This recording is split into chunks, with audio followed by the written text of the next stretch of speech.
मैं कोलकाता केस में एक ट्रेनी डॉक्टर हूँ और आज मैं आपको अपनी पूरी जीवन की कथा बता रही हूँ।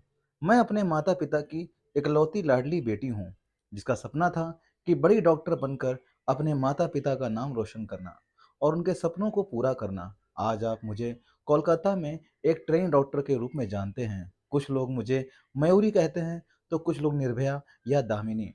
आज देश भर में मेरा नाम हर घर में लिया जा रहा है। लेकिन मेरा असली नाम डॉक्टर मौमिता है। आप सभी ने मुझ पर जो प्यार और मेरे परिवार को जो सहारा दिया है, उसे देखकर मुझे बहुत अच्छा महसूस हो रहा है और इसलिए मैं आप तक पहुंचने की कोशिश कर रही हूं। दोस्तों, मैं पश्चिम बंगाल में रहने वाली एक लड़की हूं। मेरा जन्म 1993 में हुआ था। घर में इकलौती होने के कारण मैं अपने माता-पिता की बहुत लाडली थी। बचपन से ही मैंने अपने माता-पिता को मेहनत करते हुए देखा। दोस्तों, मुझे याद है एक बार जब मैंने डॉक्टर बनने की इच्छा अपने माता-पिता से ज़ाहिर की, तो हम एक मध्यम वर्गीय परिवार से होने के बावजूद मेरे पिता को मेरी यह इच्छा सुनकर बहुत खुशी हुई। उन्होंने मुझसे कहा, तू बहुत पढ़ लिख कर बड़ी डॉक्टर बन, मैं हूं ना। कहते हुए उन्होंने मेरे सिर पर प्यार से हाथ फेरा। तब से मेरे माता पिता ने अपनी मेहनत की कमाई से मेरी शिक्षा के लिए पैसे बचाए। लोग अक्सर मेरे पिता से कहते थे कि गरीब होने के कारण वे अपनी बेटी को डॉक्टर नहीं बना पाएंगे। ये बातें मुझे बहुत चुभती थीं, लेकिन मैंने पूरी मेहनत से पढ़ाई जारी रखी और सभी को गलत साबित कर दिया। आखिरकार मैंने अपनी मेहनत से सरकारी कॉलेज में प्रवेश प्राप्त किया। मैंने दिन रात नीट परीक्षा की तैयारी की क्योंकि मुझे सरकारी कॉलेज में दाखिला लेना था ताकि मेरी शिक्षा का खर्च कम हो सके। मैं बड़ी डॉक्टर बनकर अपने माता पिता को वे सारी सुविधाएं देना चाहती थी जो अमीर लोगों के घरों में होती हैं। मैं उनकी सेवा करना चाहती थी और उनका नाम रोशन करना चाहती थी और मेरी वह इच्छा पूरी हुई। नीट परीक्षा में मुझे बहुत अच्छे अंक मिले और उसी के आधार पर मुझे कोलकाता के आरजीकर मेडिकल कॉलेज में एमबीबीएस में प्रवेश मिला। दोस्तों, मेरी सारी मेहनत सफल हो गई और मेरे माता-पिता बहुत खुश हुए। धीरे-धीरे मैंने अपनी पढ़ाई पूरी की, लेकिन मुझे और बड़ा डॉक्टर बनना था। लोगों की बेहतर सेवा करनी थी, इसलिए मैंने पीएचडी करने का निर्णय लिया और उसी कॉलेज में पीएचडी की पढ़ाई शुरू की। चेस्ट मेडिसिन के क्षेत्र में मैंने गहन अध्ययन किया और अपना पहला साल पूरा किया। मेरे माता-पिता और मैं बहुत खुश थे क्योंकि अब मेरी पीएचडी पूरी होने के बाद मैं एक प्रतिष्ठित डॉक्टर बनने जा रही थी।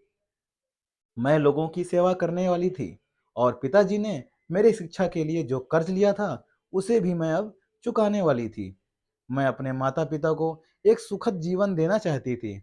हमने किन कठिन परिस्थितियों में जीवन व्यतीत किया था, इसे मैं कभी नहीं भूली। मुझे याद है कि मेरे माता-पिता खुद भूखे रहते थे, लेकिन मेरे लिए कुछ बनाकर रखते थे ताकि मैं भूखी ना सोऊं। मैंने भी उन्हें देखकर पैसे बचाने का तरीका सीखा। कई चीज़ें मुझे पसंद थीं, लेकिन मैंने उन्हें कभी नहीं मांगा।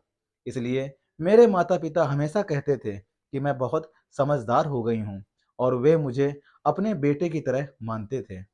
अब पढ़ाई के साथ-साथ मैंने आरजीकर अस्पताल में ट्रेनी डॉक्टर के रूप में नौकरी भी शुरू कर दी थी। 2024 का साल शुरू हो गया था। मुझे गणपति और दुर्गा पूजा बहुत पसंद थी।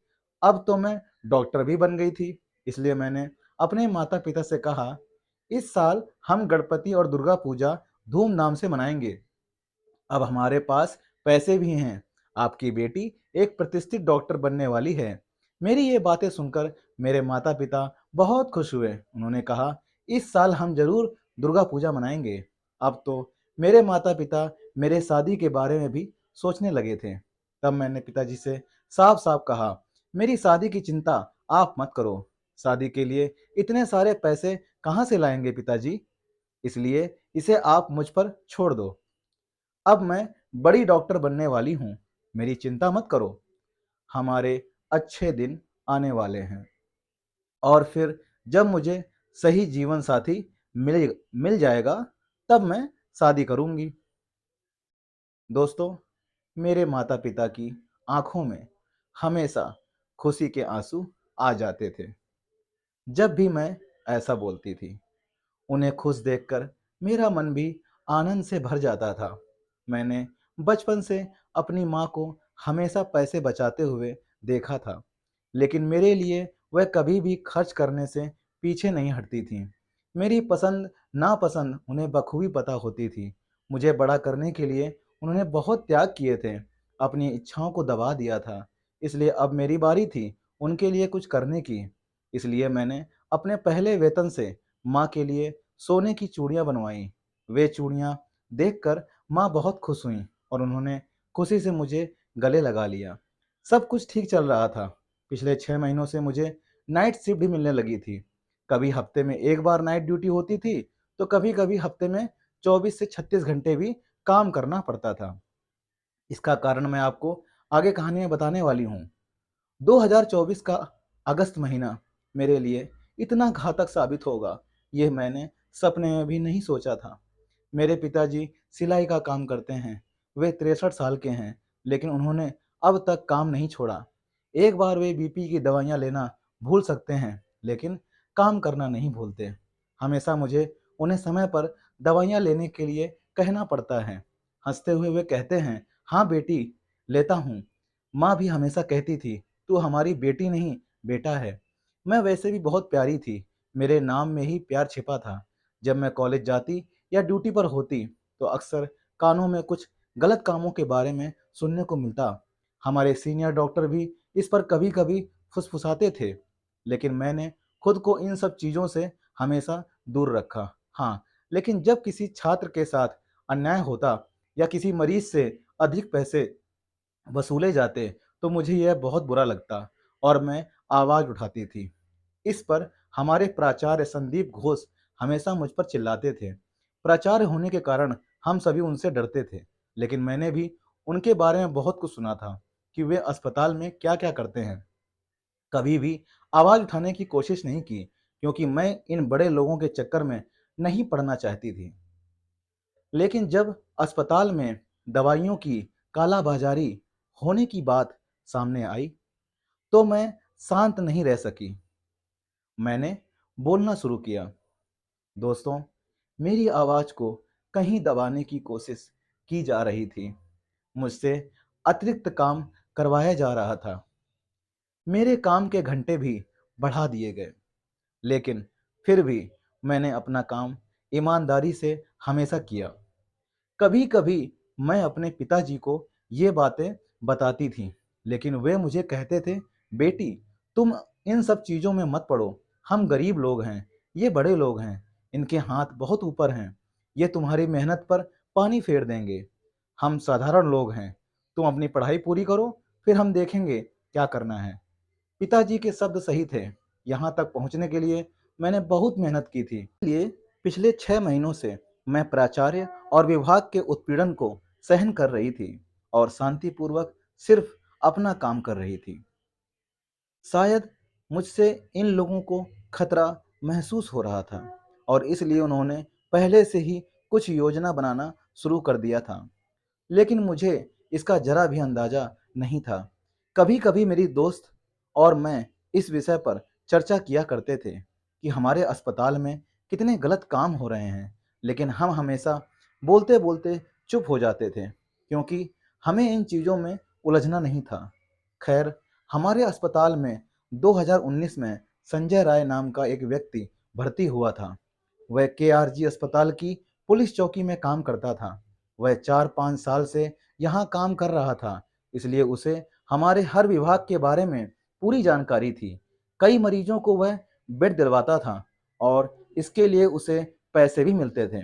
लेकिन इस संजय राय की नज़र बहुत खराब थी। वह अस्पताल में आने वाली हर महिला को गलत नज़रों से देखता था। उसके बारे में भी हमें चर्चा होती थी, लेकिन वह हमारे प्राचार्य का बहुत खास था और उनके लिए हमेशा काम करता था। इसलिए हमने कभी उसकी शिकायत करने का विचार नहीं किया, क्योंकि बेवजह विवाद नहीं चाहा। लेकिन हाँ, संजय राय की नज़र बहुत खतरनाक थी। किसी भी लड़की के सामने होने पर उसकी नज़र उसे खा जाती थी। इसलिए मैं ऐसे आदमी से दूर ही रहती थी। उस दिन भी जब मैं घर से काम पर जाने के लिए निकली, मुझे ज़रा भी एहसास नहीं था कि यह मेरा आखिरी दिन होगा। जब मैं अपने घर से जा रही हूँ और अब मैं अपने माता-पिता और अपने छोटे से घर को फिर कभी नहीं देख पाऊँगी। शायद इसीलिए मैंने अपनी माँ से कहा, पिताजी को समय पर दवाई देना, और रोज़ की तरह कहने वाली मैं उस दिन जाती हूँ कहकर घर से बाहर निकली। 8 अगस्त को मैं पूरे दिन काम कर रही थी, अपने मरीजों की देखभाल कर रही थी। हमारे सेमिनार हॉल के पास एक कमरे का निर्माण चल रहा था, इसलिए ऊपर आने-जाने का ज़्यादा मूवमेंट नहीं था। हम सब वार्ड में इकट्ठा थे। 4-5 अन्य प्रशिक्षु डॉक्टर मेरे साथ थे।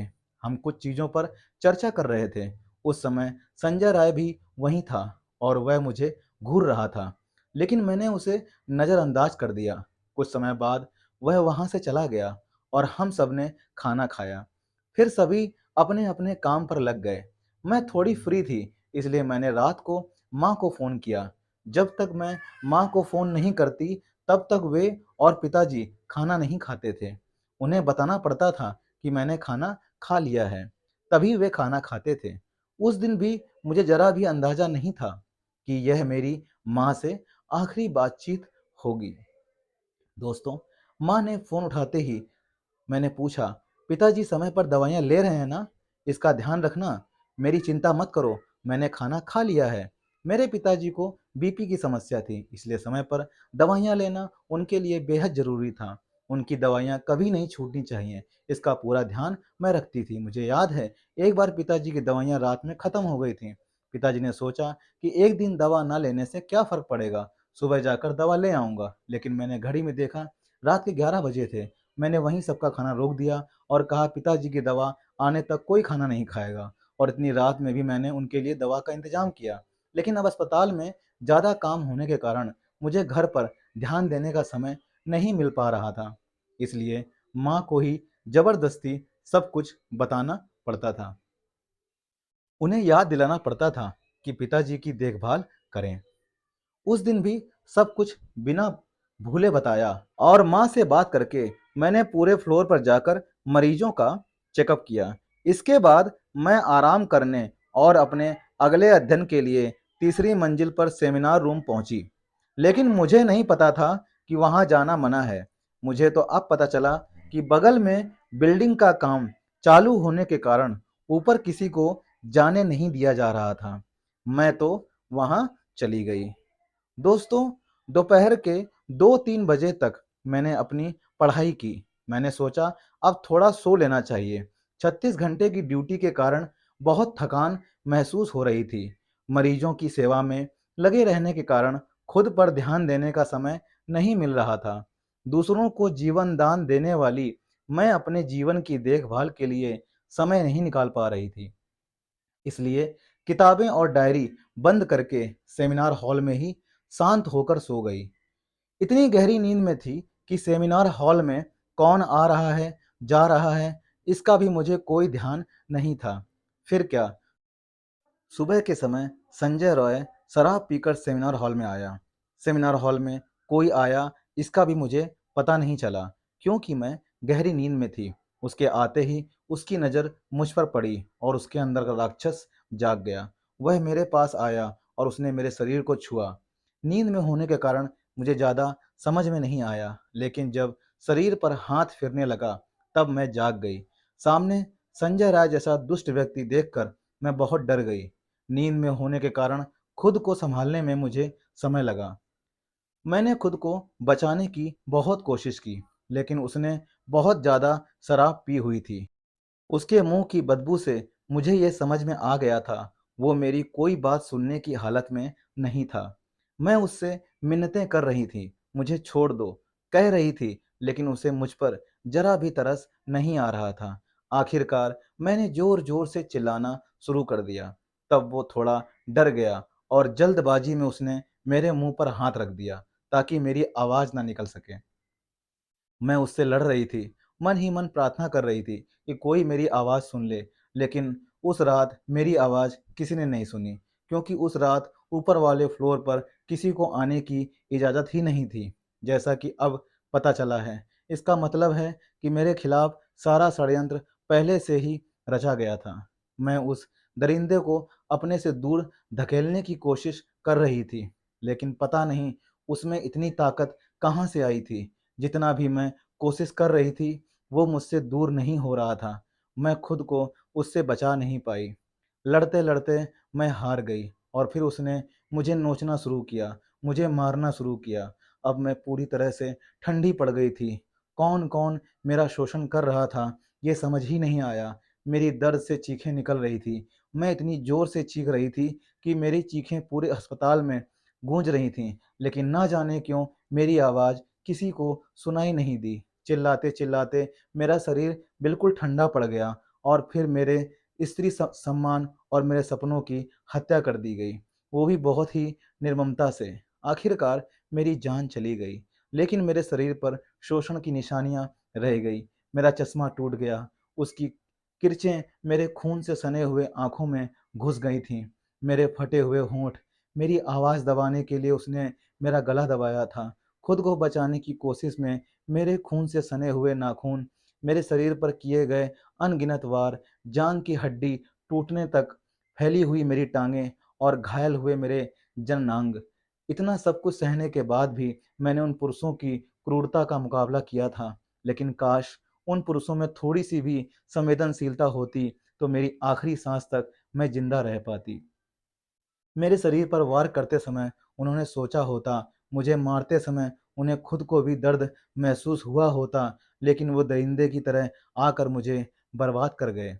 दोस्तों, उस दिन मेरे अंदर के स्त्रीत्व का बलात्कार हुआ और आखिरकार इस ट्रेनी डॉक्टर मौमिता ने दुनिया से अलविदा कह दिया। मरते समय मेरी आंखों के सामने सिर्फ मेरे माता-पिता का चेहरा था। अब उनका क्या होगा? यही सवाल मेरे दिल में बार-बार आ रहा था। हर दिन दूसरों की जान बचाने वाली मैं, मेरी जान बचाने के लिए वहाँ कोई नहीं था। मरते वक़्त भी मुझे यही डर सता रहा था कि मेरे माता-पिता इतने बड़े दुःख को कैसे सहेंगे? उस दरिंदे ने मेरा शोषण किया, मुझे ज़िंदा रहते हुए मार डाला, मेरी हत्या कर दी और फिर मेरे अधनंगे शरीर पर अधूरा कपड़ा डालकर ऐसे ही चला गया, जैसे उसने कुछ किया ही नहीं। मेरी आत्मा तड़पता रहा, मेरे सपने अधूरे रह गए। हर दिन 10 से 12 घंटे की मेहनत से मैं यहाँ तक पहुँची थी। हमारा सपना एक ही रात में टूट गया। मेरे लिए पूरा दिन सिर्फ एक काम था, मुझे किताबों के अलावा कुछ भी नहीं पता था। मुझे एमडी में गोल्ड मेडल चाहिए था, टॉप कर डॉक्टर बनना था। मैंने अपनी डायरी में भी यही लिखा था, क्योंकि मेरे माता-पिता ने बड़ी मेहनत से मुझे पढ़ाया था और एक रात मैं उनकी मेहनत और मेरी पढ़ाई सब कुछ जलकर राख हो गई थी। दोस्तों, असल में अगले दिन से क्या हुआ, कैसे अपराधी पकड़े गए, ये सब आपको पता ही चल गया है। लेकिन फिर भी अगले दिन सुबह मेरे आत्महत्या की खबर मेरे घर पर पहुंची। आपकी बेटी ने हॉस्पिटल में आत्महत्या कर ली, ऐसा बताया गया। माँ तो सब कुछ खत्म हो गया कहकर रोने लगी। पिताजी तो कुछ सोचने की हालत में ही नहीं थे। पड़ोस में रहने वाले रिश्तेदारों ने उन्हें संभाला और हॉस्पिटल लेकर गए। दौड़ते हुए आने वाले मेरे माता-पिता अपनी बेटी को आखिरी बार देखने के लिए तड़प रहे थे, लेकिन उन्हें अंदर जाने नहीं दिया जा रहा था, क्योंकि अंदर मेरी हत्या के सबूत मिटाए जा रहे थे। मेरी माँ गिड़गिड़ा रही थी, बेटी को एक बार देखने दो, कहकर रो रही थी। पूरे 3 घंटे बाद मेरे माता-पिता को मुझे देखने की इजाज़त मिली। बेटी को घायल और अधनंगी हालत में देखकर मेरे माता-पिता तुरंत समझ गए, यह आत्महत्या नहीं हो सकती। हमारी बेटी आत्महत्या करने के लिए डॉक्टर नहीं बनी थी। मेरी ऐसी हालत देखकर माँ और पिता तुरंत बोले, ये बलात्कार है। माता-पिता थे ही, लेकिन रिश्तेदार, दोस्त, सहयोगी सब मेरे लिए ज़ोर से आवाज़ उठाते हैं। मेरा बलात्कार करके मेरी हत्या की गई है, इसलिए सभी गुस्से में थे। इतना बड़ा हंगामा देखकर पुलिस आखिरकार बहुत देर से वहां पहुंच जाती है और फिर पूछताछ शुरू होती है। तब तक काफी भीड़ इकट्ठा हो जाती है। इतनी बड़ी जनता के इस आक्रोश से संजय रॉय अपने हेडफोन के सहारे पकड़ा भी जाता है। बिना कुछ कहे वो आरोपी अपना गुनाह भी कबूल कर लेता है। फिर उसे गिरफ्तार भी कर लिया जाता है और मामला वहीं खत्म कर दिया जाता है। किसी का कहना है कि मेरे साथ सिर्फ बलात्कार हुआ है, तो कोई कह रहा है कि सामूहिक बलात्कार हुआ है। मेरे योनि में पाया गया 151 ग्राम वीर्य जो केवल उस आरोपी का बताया जा रहा है, क्या मेरे साथ हुआ सामूहिक बलात्कार दबाया जा रहा है? अचानक मरम्मत के नाम पर घटनास्थल की दीवारें तोड़ी जाने लगीं, उसका क्या? इमरजेंसी रूम में सीसीटीवी कैमरा नहीं था, लेकिन जो वीडियो मिला था उसमें अब तक कोई सच्चाई सामने क्यों नहीं आई? क्या बलात्कार और मुझे मारने की साजिश में शामिल बड़े चेहरों को बचाने के लिए सबूत मिटाए जा रहे हैं? जनता के बीच घुसकर क्या उन दरिंदों के कुछ लोगों ने हॉस्पिटल में आकर सारे सबूत नष्ट कर दिए और मेरे साथ अत्याचार करने वाले उन लोगों को छोड़कर फिर से उन्हें जीने का मौका देने का फैसला किया जा रहा है? पता नहीं अब मुझे न्याय मिलेगा या नहीं। मेरे साथ जो हुआ वह क्यों हुआ, क्या कभी पता चल भी पाएगा? क्या संजय राय को कभी फांसी होगी या नहीं? लेकिन अगर उन्हें ऐसे ही छोड़ दिया गया तो जल्दी ही आपके सामने एक और निर्भया आ जाएगी। यह मत भूलो कि वह कोई बहन हो सकती है, बेटी हो सकती है, बहू हो सकती है, पत्नी हो सकती है, लेकिन होगी तो वो एक औरत ही। 2012 में मेरे जैसी ही एक और लड़की के साथ अन्याय हुआ था। उसके आरोपियों को 7 साल बाद फांसी की सजा मिली थी। उसे बहुत देर से न्याय मिला। अगर हमारी जैसी दूसरी निर्भया नहीं चाहिए तो मुझे न्याय दिलाओ। दोगे ना मुझे न्याय? क्या मेरे माता-पिता को उनकी बेटी से दोबारा मिलने का मौका मिलेगा? मैंने एक डॉक्टर बनकर सभी की सेवा करने का फैसला किया था। सबको एक देवता के रूप में बचाने का निर्णय लिया था, लेकिन खुद को बचाने में मैं असफल रही। मरणासन्न अवस्था में मैंने आखिरकार अपनी सांसें रोक ली और एक अनसुलझी गुत्थी बनकर रह गई। जीते हुए लोगों की सेवा करके खुशी से जीने का मेरा सपना अधूरा ही रह गया। मेरी हत्या और बलात्कार की गुत्थी अब सुलझती नजर नहीं आ रही। मैं वही ट्रेनी डॉक्टर बोल रही हूँ, डॉक्टर मोमिता, जो कुछ दिन पहले तक आप में से एक थी। बिना किसी गलती के मैंने अपनी जिंदगी खो दी। काश उन लोगों में कुछ संवेदनशीलता होती तो आज यह महिला डॉक्टर जिंदा होती। मेरे माता पिता अभी तक इस दुख से उबर नहीं पाए हैं, लेकिन फिर भी मजबूती से खड़े होकर मुझे न्याय दिलाने की कोशिश कर रहे हैं। मेरे पिता की केवल एक ही बेटी थी, लेकिन आज मैं भले ही ईश्वर के पास आ गई हूँ, मगर अब आप सभी बेटे बेटियों मेरे माता पिता की संतान हो। एक बेटी चली गई, लेकिन हजारों बेटे बेटियों उन्हें मिल गए हैं। इसलिए कृपया मेरे माता पिता की देखभाल करें। मेरे पिताजी बहुत स्वाभिमानी हैं। वे किसी का पैसा नहीं लेंगे या मदद भी नहीं मांगेंगे। यह मैं अच्छी तरह जानती हूँ, क्योंकि उन्हें सब कुछ मेहनत से ही पसंद है। आज उनकी बेटी उनके पास नहीं है, इसलिए आप ही मेरे माता पिता के बच्चे बन जाएं। जब भी जरूरत पड़े उनका साथ दें। मेरे माता पिता की मदद करें, मुझे न्याय दिलाएं और मेरे माता पिता को भी सुख से जीने का मौका दें। मुझे पता है कि जब तक मुझे न्याय नहीं मिलेगा, मेरे माता पिता भी शांति से नहीं बैठेंगे। वे अंदर ही अंदर मरते रहेंगे। ईश्वर करे मेरे साथ जो हुआ वह किसी और घर की बेटी के साथ ना हो। किसी भी माता-पिता से उसकी बेटी दूर ना हो। मैं अपने माता-पिता से बहुत प्यार करती हूँ, इसलिए ही मुझे सबसे ज़्यादा दुःख हो रहा है कि आज मैं उनके पास नहीं हूँ। इतनी कठिन परिस्थिति में भी मैं उनके आँसू पोंछने के लिए नहीं हूँ। दोस्तों, मुझे न्याय दिलाओ, आरोपियों को सज़ा दिलाओ, आवाज़ उठाओ, मेरे माता-पिता का सहारा बनो, उनकी मदद करो। सच में भले ही मैं अब नहीं हूँ, लेकिन अब आप ही उनकी संतान बनो।